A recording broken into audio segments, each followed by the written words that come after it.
皆さんは不老不死の生き物がいるのをご存知ですか？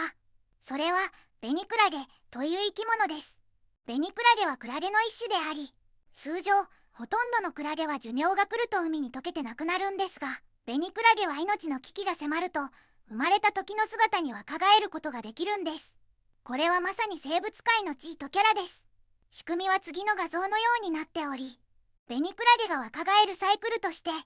成熟しているベニクラゲが寿命や環境により死んだ際に若返りのスイッチを入れます。徐々に触手や傘の部分を小さくしていき、肉団子のような塊に変化します。塊の状況から文化転換し、ポリプという植物のような状態になります。文化転換を分かりやすく説明すると、おじいさんが受精卵まで戻るようなイメージです。ポリプを経てエフィラという赤ちゃんになり、そこから成長して大人のベニクラゲになります。この特性を人